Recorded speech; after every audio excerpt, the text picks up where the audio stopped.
Hello! This is the Ancient and Medieval History Lecture for Wednesday, 13th January 2020. We start out with, you all have been given a study guide.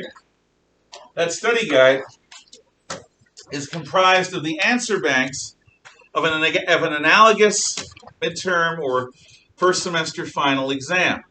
That means of a first semester final exam similar to the one that you're going to be taking. I don't normally give study guides, but A, this year is crazy, getting worse. B, last year I gave a study guide too, even before this craziness, because, well, the first and second semester finals are the only tests I'm giving this year that you can't improve. You're getting the grade that you earn. That's it. So this is my effort to give you a fighting chance to do really well. So this is what you should do. Look over the entire list. There are lots of items. Make sure that you understand how each of those items pertains to my course. If you do, you're fine.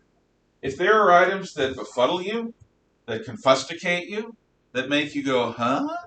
At that point, you should highlight them and look them up. You can look them up in the notes that I've given you and that you've taken. You can look them up in the quizzes and tests I've given. You can look them up on an encyclopedia or online. Or if you want to just shoot the dice and take a chance of getting a lousy answer, you can even look it up on Wikipedia.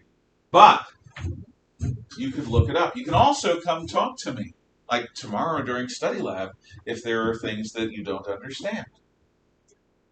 Either way, if you have a passing familiarity with how each of those items pertains to ancient and medieval history, as I've taught it, you'll do fine. If not, you won't. So hopefully that will help you direct your studying in a productive and useful fashion. Any questions about this?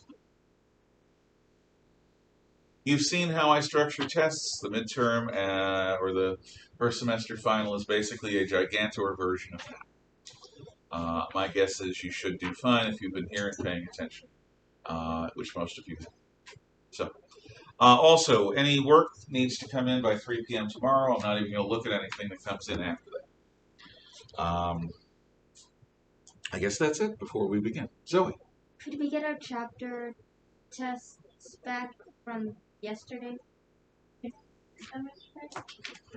Chapter tests? Yep. You're talking about your baker. No, you're not going to get those back. Oh. No. Oh, come on. Yeah, it's because I don't want you to do well. No, I haven't had time to grade anything. Oh, okay. Here's my day, Zoe. I wake up, I come here, I teach all day. Most of my colleagues have a period that's free. This year, I decided to try and see if I could do all 6 periods. That's what I'm doing. But I have no time to correct. I do my corrections on Friday. Oh, okay. So that's it. And plus, if it makes your life more difficult, it's not really how I feel. I think you know that. Any other questions? Okay, good. So, we have talked about Roman society in the Republic. We have talked about the Roman concept of service leading to citizenship. So I'm going to ask you a question. What qualification do you think should be there for voting? Traditional qualifications are a certain minimum age, like 18, that you be a citizen, that you be not a felon, which is not a seriously convicted criminal or a person convicted of a serious crime.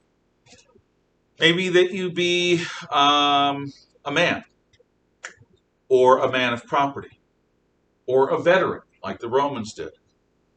Or maybe you think citizens should only be educated people. What, if any, I'm going to roll the dice, so any of you might be expected to answer this. What qualifications, if any, do you believe should be there for citizenship, and why? And the why is going to be key. What should be a qualification for citizenship, and why? Here, roll the dice. You're number 1. 15. So, 1, 2, 3, 4, 5, 6, 7, 8, 9, 10, 11, 12, 13, 14, 15. Miss. Okay. I think age should definitely, like, because mentally, at like a certain age, you should be able to be like, okay, I know what is good for our country and what's not. Okay. What age do you think is a reasonable one these days? Like between 18 and like 4-ish. Okay. Traditionally, it was 21, and then it was reduced to 18. And the reason for that was during the Vietnam War, we were having 18-year-olds drafted to fight, and it seemed immoral to have people fighting for their country who couldn't vote. So we lowered the age to 18. But that is a very traditional way of looking at age, and there are reasons for thinking that. Do you know why the military recruits a lot of people at age 17 and 18? For college. That's part of it. Pay for college to get at least on life. Also, I'm going to tell you, I have been doing this job for a long time, so I have a lot of former students who've come back and talked to me. The degree of maturity and self-control that people who went into the service have as compared to their comrades and peers who didn't. Many of my former students lived like teenagers into their mid-20s, not the ones that went into the service. They were adults. And that is something worth considering for what it's worth. Okay. I'm going to go somewhere else with that, but that's fine. So age. What else, if anything? What else? And I'm going to have you roll. And you, Miss Davis, are number 1. 17. Probably come back to you. 1, 2, 3, 4, 5, 6, 7, 8, 9, 10, 11, 12, 13, 14, 15, 16, 17. Miss Beagleman. Oh, I'd say age probably we're going to vote or For voting. for voting. Yeah. Obviously, being a citizen. You think? Yeah. Why would being a citizen matter for voting? I mean, there are people who say there's no such thing as illegal. Anyone who's living here should be able to vote. What do you say to them? Well, I think because my mom's an immigrant, and she came to school, and so obviously, I think if you've been here for like years and you get your citizenship, like obviously you should be able to vote as soon as you get it. But like if you just have some random person from like maybe like a common China, you'd probably be like it probably wouldn't be like a good idea to immediately give them citizenship, but having to prove that they're like actually dedicated to the country. Exactly. You know? Yeah. You can't just do. I like giving benefits of doubt, but you just can't trust people nowadays. Unfortunately, no. Look, I like immigration. I'm also a children of immigrants. It's not a question of not liking immigrants. It's a question of you can have people who are foreign living in your country with green cards. You can have them living as what are called emigres. That's fine. But voting is determining the fate of your country. And if you have people voting in it who don't love your country, who don't understand your country, then you're going to make decisions are going to be skewed. Yeah. Also, I think I would like to age of like 19, like just cause also. Because you know 18-year-olds. Yeah, like my sister's an 18-year-old and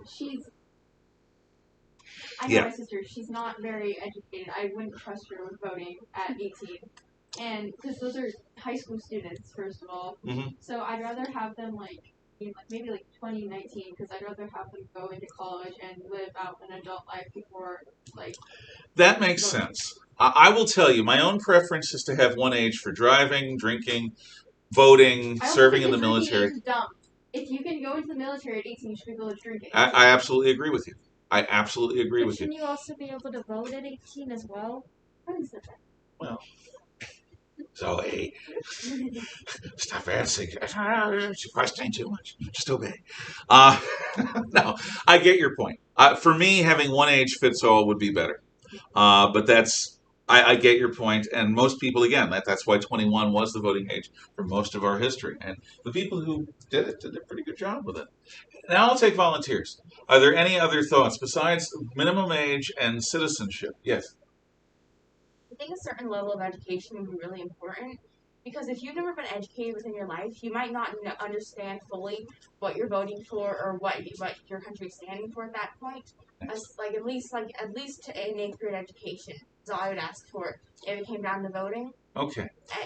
Go on. As well as what she said about the age of 19. My big sister is 19, and I know for a fact that she's not prepared to vote. She's not knowledgeable enough. She's not had enough time to form her own opinions on who she wants to vote for. She's heavily influenced by my grandparents, who have not given her a chance to decide what she wants to do with her life. Mm-hmm. So I think at least the age of 22 and up would be the best one, like 23 preferred, because you've had a chance to develop your own opinions at that point without being heavily influenced your entire life by people who raised you. Mm-hmm. You argue your case well. You make it well. I would have been happy to start voting at age 14, but I was a political, I liked that sort of thing. You're next, and then Julia. Well, so I think maybe you should be 21 if you don't serve in the military. I think maybe if you serve in the military at 18. Yeah. For one, you're more mature. I mean, guys, this isn't technically a fact. I don't think it's true. Technically, it's but true. Yeah, it's true. My dad went into the ROTC for college, and then he went into the military. And he knew my mom, and my mom at first she thought he was just one of those ROTC guys. Mm-hmm. But then she also knew that he was disciplined. He respected people. Because you have to respect people in the military, you'll get beat up exactly. by some drill sergeant who wants to yell at you. Yeah. And also, I don't think, you guys brought up your sisters or something. I mean, okay, you can judge people personally, but you can't judge people personally as the law. If you're I don't like how my sister wants to vote, so maybe it should be older because she must not be mature enough. That's a whole different story. It is. And I will tell you also, education is not just universally good. It can be a problem. My belief, right or wrong, is that the college system that you guys are going into is terrible because it is oppressive to anyone who isn't woke. Now, I would feel this way if it was conservative and if it stood for everything I believe in. I'm a teacher because I believe, and I'll call on you after Julia. I believe, and I'll call on you after him. I believe in the mission of teaching young people well. But my job is absolutely not to teach you how to think or what to think. It's to teach you how to think. I am not here to tell you what to conclude in life. I am here to encourage you to look at what people have concluded and come to your own conclusions. That is the genuine mission of an educator.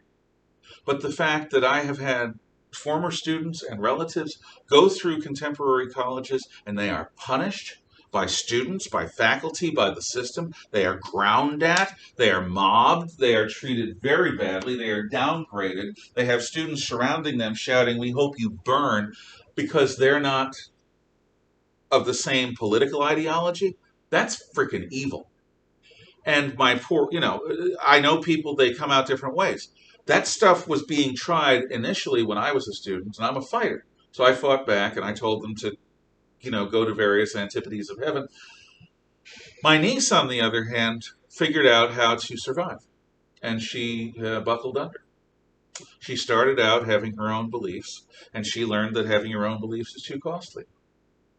Smart girl. I love her. She's my niece. But now she has the thoughts of everyone else, of her professors who programmed her. I think one of the worst things about my job is knowing where you're going. I am trying my best to prepare you so that you can keep your individualism in a world that is going to punish you for it. Julia, thank you for waiting. Well, what I think that should also be a part of a requirement to vote is a knowledge of what the candidates actually are trying to do and are, which would also make sure you're literate and stuff, because if you can't read, it's really hard to know what the people are trying to do, and so you are really hard to have knowledge about what's happening. Mm-hmm. And then if you don't know able to know what the candidates actually want to do, so you're not just voting. I like the way their chin looks. I've heard people say that. I voted for that person. He's got a strong chin. That means he's got a strong character. No, it means he's got a big chin. That's what it means. Anything else? Yeah, I also think that a minimum voting age of a good age, especially if you had a knowledge, or not a knowledge, but knowing a test to make sure you knew what the candidates actually were trying to do. Because then if you were immature and were heavily influenced by someone else, you would know that. So I basically agree with the principle, But I'm going to tell you that literacy tests have been given a very bad name in our history, and I'll tell you why. Do you know why, actually? You might. Okay, well, I'll tell you. Yeah? I was gonna guess, isn't it because it can be rigged in the favor of others? During the Jim Crow years, when blacks Yeah. were disenfranchised, literacy tests were used by southern states as an excuse not to let black people vote in large numbers. It wasn't a fair test. They would have like good old boys who were white who couldn't string letters together to save their lives, and they basically the people would help them through it. And then you'd have a black guy come in, and if he doesn't have a college education, they'll find him illiterate. Having said that, on a basic intellectual level, I like the idea of being literate. The only thing that bothers me about a test is who writes the test. It reminds me too much of the fact checkers that are involved with Facebook, YouTube, and other social media these days. These fact checkers are very opinionated, and they're trying to deny the reasons for my beliefs as being unfactual. That, to me, is conflating opinion with fact, and that's not a good thing. There's an interesting compromise, though. My old high school used to require every graduate to pass the citizenship test. The citizenship test is what you take at the end of your citizenship classes if you're an immigrant. I took the citizenship Yeah. test in grade. Like we had the 100-question part of it. Yeah. And we like memorized and write your answers. Okay. So presumably you understand what a citizen should understand. I think, Julia, using the citizenship test might not be a bad way of doing that. Most But of it is just like who is your senator and like what is like a lot of like the tenor. Yeah. Yeah. But what does a conservative stand for as opposed to what does a progressive stand for? That how do you measure that? But no, it's a good logical, thoughtful point. I will tell you though that the citizenship test, in my opinion, has two wrong answers. But that's just I teach the stuff. I don't agree with the way their wording is. Their wording I think is needlessly confused. I don't remember it. It's like it was made grade, so Yeah. But no, 12th graders struggled with it too in my old school. Jackson. You had essentially said what I was going to say. Which is? But I was going to ask you, how do you assume, or what would the test be that you would do to deem if someone has been educated or not? It's not more like a test. It's simply that you have a base 8th grade education because just a basic understanding of like what your country, what the places are, stuff like that. You'd learn from grades 1 through 8. That's just like a basic education that you should have. Wouldn't there just be records? You wouldn't have There would be records, but essentially having that base education would give you just a general idea of what your country is. Not exactly what you want to stand for particularly, but like just. Okay, so basic literacy, basic numeracy. Yeah. By the way, some schools pass people through who are illiterate. Some school systems because they don't want the numbers. Anyway, go on. So, but that's already been happening. People already have 8th grade educations and they're voting, and apparently they're not doing too well. So, like, most people nowadays have at least a high school education. And so, does that mean that we need to educate them better in civics classes? Or Essentially, it means that our education system is flawed and that needs to be fixed. there's no doubt about that. No. Yeah, That's always been our education system is flawed. It needs to be fixed, and if schools are failing to teach students what they need to learn in order to survive in their lives, then that is the school's fault, not the fault of the students. If they don't fully understand what they're grasping or what they're choosing for their country, that is not the fault of the person. That is the fault of the school system that failed to It teach can be the them. fault of the person if they choose to be a complete slack. But if they were very avidly a student, Yeah, no, I agree with you. Yeah, it's 100% the fault of the school system that failed to teach the student what is right and what's wrong. It's also a fault of the state. Look, my personal quest outside of teaching has been to require 4 years of history for all Idaho graduates, high school graduates. 2 years of history like we have here. Ancient medieval history for freshmen, European history for sophomores, U.S. history up to the Spanish-American War of 1898 for juniors, and U.S. history from the Spanish-American War to the present for seniors. I think that you can do your civics, your economics as part of that, but 4 years of history. Why? Because history teaches you what citizenship is about. It teaches you what happens if you are lousy citizens. But instead, I am faced with an educational establishment that thinks history is completely optional, or there are a bunch of fanatics that think it's all about whiteness and white privilege and white supremacy, and they're not willing to listen to the possibility that they are neglecting a major part of their education. So I will tell you, there are people who are trying to reform education, rightly or wrongly. I am one of them. And it is and there's so much inertia. There's so much built up, let's keep things the way they are, that anyone trying to do it, this school is a reform. Because, what we do is so different from what they do just down the street at Lake City or at CDA. And trust me, there are people who hate us. Not you personally, maybe me. I'm much more detestable than you are, but certainly more deplorable. But the idea of a charter school offends them on some level because it's too elitist or whatever. But you're right. The whole point of schools, the reason they were first paid for by the government, was to educate citizens so that they would vote well. Not the same way, but so that they would vote intelligently. And whoa, But that was not really. it doesn't. Education now isn't what education was. I got to go to Zoe, then I'll finish with Ari, and we got to move on. Yeah, so start about the felony thing. I think that felons shouldn't be able to vote, but if they ever are released from prison or something, they need to have a certain amount of time out of prison Without repeating that same mistake. I'd probably say 5 years, but I know that it could also be better for it to be more. Mm-hmm. But I feel like after that certain limit, then it would be okay.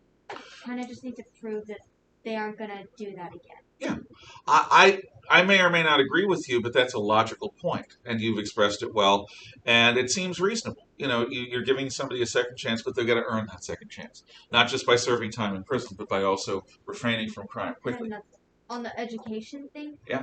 Honestly, I don't.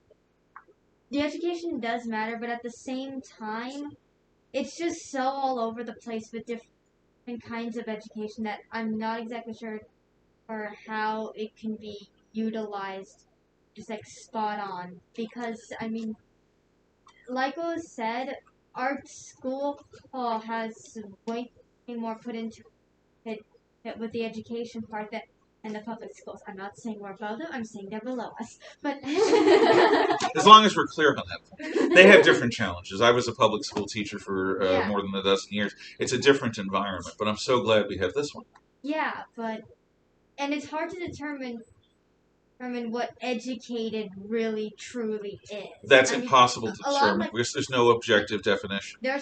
But being uneducated is pretty clear. Yeah. Anyway, I gotta move on. Okay. All right, quickly. I had something on the also. I don't think felons should be able to vote at all after they commit the felony. Mm-hmm. Just because, obviously if they're like a rapist or a bank robber, or you committed like several like serious crimes that like maybe wasn't murder or something, but like still like affected your society in a terrible way, and you knew what you were doing wrong. Why should you be able to go and affect you go vote and like try to what you do, like what you think is being right and affecting your society? Like why should you be able to go and like try to change your society after affecting it so badly, Yep. Well said. The Roman system is not about education exactly. It's about commitment. Their test is so simple. Smart or stupid, rich or poor, if you have the guts and the dedication to step up, put on the uniform, and go into harm's way for your people, you earn the right to make decisions for all of us. You earn that right by being courageous. Now, courage doesn't require special gifts of mind or even body. A willingness to put yourself at risk for the common good is the price that Romans demanded to help shape what that common good was. It's not an intellectual quality. It's not a property standard, which nobody mentioned. It's not a gender standard, which nobody mentioned. It's not an age standard, although age really deals with maturity. It's a standard of dedication. And to me, again, but I'm weird, in this way as many others, it is appealing because I think it's fair. I think it's meritocratical. I think that anyone can step up and be courageous if they choose to. It's hard, but anyone can do it. I don't think that anyone can be brilliant. I don't think that anyone can be beautiful. I think that anyone has a fair chance of screwing themselves up and becoming courageous. Anyway, that's the Roman system, and it worked for them for a very long time. Their social order was reflected on the battlefield. The wealthy took the front line because they could buy a full set of armor. The middle class could buy a partial suit of armor. They were in the second line. The poor and the workers could only afford a helmet and a spear. They were in the third line. So the people that you follow in wartime, you also follow in peacetime. The people who lead in battle also lead in business or on the farm. And that makes a form of sense to me. It's certainly better than the systems we've had that have allowed rich people to get out of serving in the military in wartime. That bugs me. Bugged me then, it bugs me now. So now we're going to go on to the Roman legions. Like the Greek hoplites, the Roman legionaries are heavy infantry. They are foot soldiers that are slow turtles on the battlefield. Slow turtles of death. First of all, a Roman legionary is encased in body armor. Early in Rome's history, they would use chainmail, a chainmail tunic going down almost to the knees. Now, chainmail are a series of wire rings that interlink, under which you wear padding. A lot of movies have people wearing chainmail without padding. That's stupid. Nobody in reality ever did that. What you do is you put on padded armor or padded clothing, and then you put on the chainmail. The chainmail makes it more difficult for a sword to slice through. It absorbs the force of the blow among many rings, and it doesn't slice easily.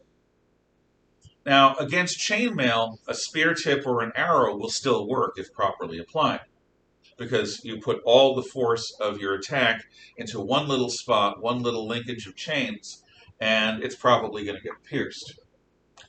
Chainmail with padding allows you to absorb the blows of concussion and resist slashing attacks. It has limited use against piercing attacks. The steel helmets that Romans wore were designed to protect their head and sometimes the back of their neck and their cheeks, depending upon what era. But they're heavily armored. Now, they have a large rectangular shield. This shield is as wide as this stick is and goes basically from my shoulders down to my shins. It's a wall shield. Why? Well, we'll get to that. Big rectangular shield covers a lot of area. They're also armed with what's called a Peelum, which is a javelin.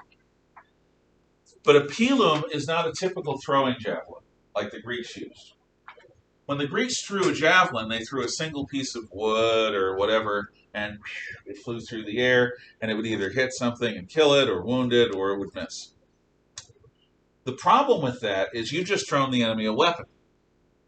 And if the enemy has time, they could stop and pick up your javelin and throw it right back at you. So the Romans, who designed everything scientifically, developed the Peelum. And the Peelum has two parts to it. So here's the back part of the Peelum, and here's the front part of the Peelum, and it's of two parts. And there is a nut and bolt arrangement that goes through this area where they're conjoined.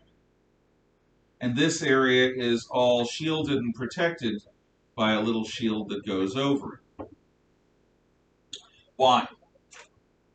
Because when a Roman uses their Peelum, the enemy's getting close enough, they're in javelin range, and the Roman legionaries throw their Peelum. But it's two parts, connected by that little bolt. Oh, like a rocket ship. So what happens is, if you hit the enemy, the bolt breaks and it dangles. If you hit the enemy's shield, the bolt breaks and it dangles. If you hit the enemy, if you hit the ground, the bolt breaks and it dangles.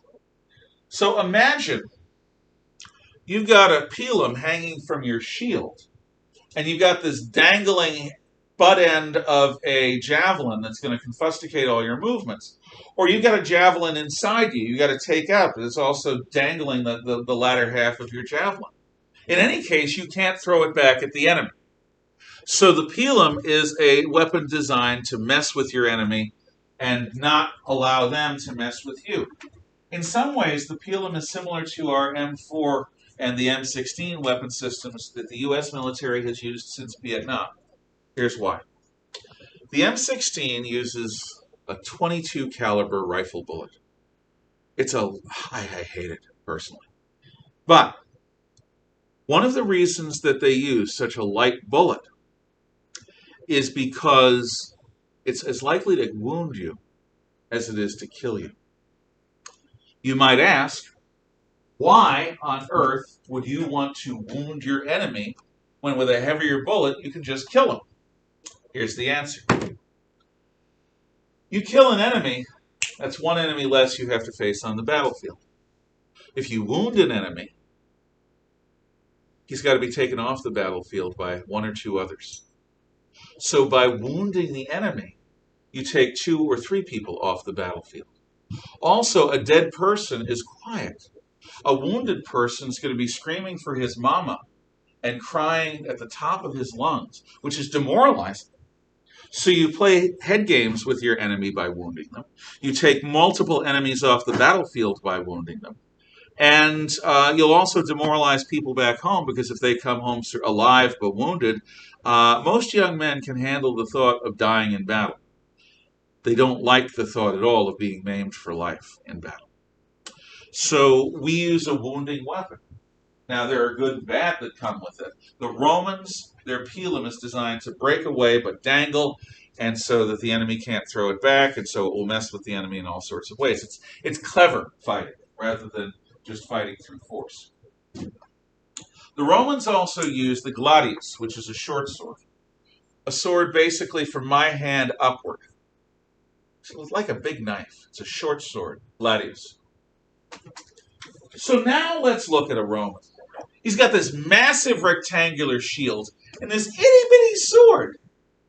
Everyone else in the world who fights with a sword fights with what's called a spatha. A spatha is a longsword. Longsword's about this length. And a longsword is designed to be wielded, in those days, primarily to do slashing attacks. So, and what you have to accompany your spatha is a round shield, maybe 2 or 3 feet in diameter, closer to 2. So, I'm going into battle as a Germanic or a Celtic warrior. I've got my spatha, I've got my shield, I've got a shield small enough to maneuver, I've got a spatha long enough to reach my enemy with long, big slashes. I, as an individual warrior, am perfectly equipped for my technology level. I could fight duels like this. I could fight on the battlefield like this. I just need room to swing my sword, and everything's going to be fine.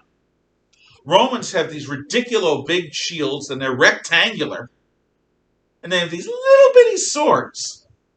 At first, it's ludicrous. It's laughable. Why would the Romans fight like this?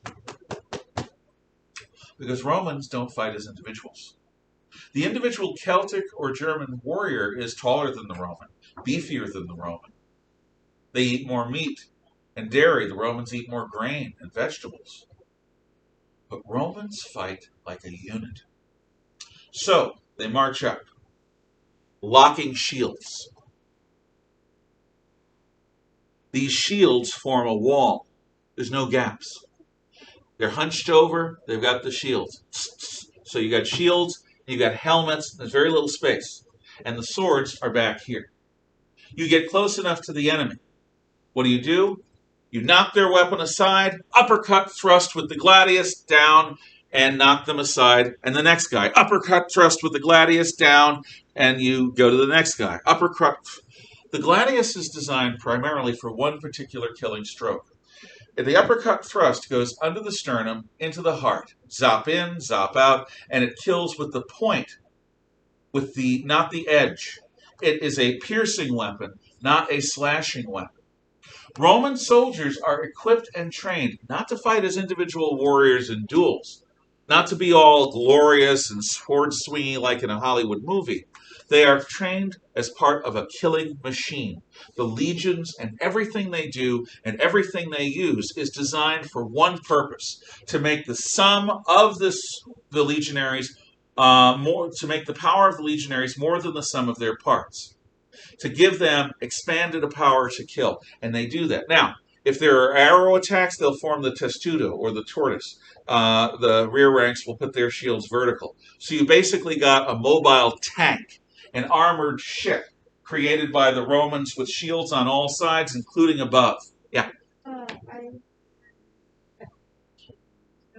There's like a part of and short, like, short Asperger's and like they're fighting the Gauls. The Gauls have certain swords and they're all like individual fine. Yes. So like I don't know, it's just interesting. Well, it's a different thing. What the barbarians were training were warriors. A warrior is an individual fighter. What the Romans were training were soldiers. A soldier is a person who fights as part of a group. So Roman heavy infantry were superior to the Greeks, to the Carthaginians, to everyone that they were going to fight for for over 500 years, really. Now, Roman forces morphed over time. The chainmail that they wore was replaced by what was called lorica segmentata, or segmented armor. What it is armor bands that work like a lobster shell or a shrimp shell. They overlap, that allow the person wearing the armor to move. But it's also, they're plates of steel. And so the plates of steel will better block an arrow than chainmail. The plates of steel will better block a sword thrust. The helmets became more ornate to protect the ears, to protect the back of the neck. They even had little sun visors like a baseball cap in front to protect them from the sun, but also to protect them from getting an uppercut slash at their eyes. Roman equipment became like the perfect armor for foot soldiers of their time. And the discipline of Roman soldiers was epic.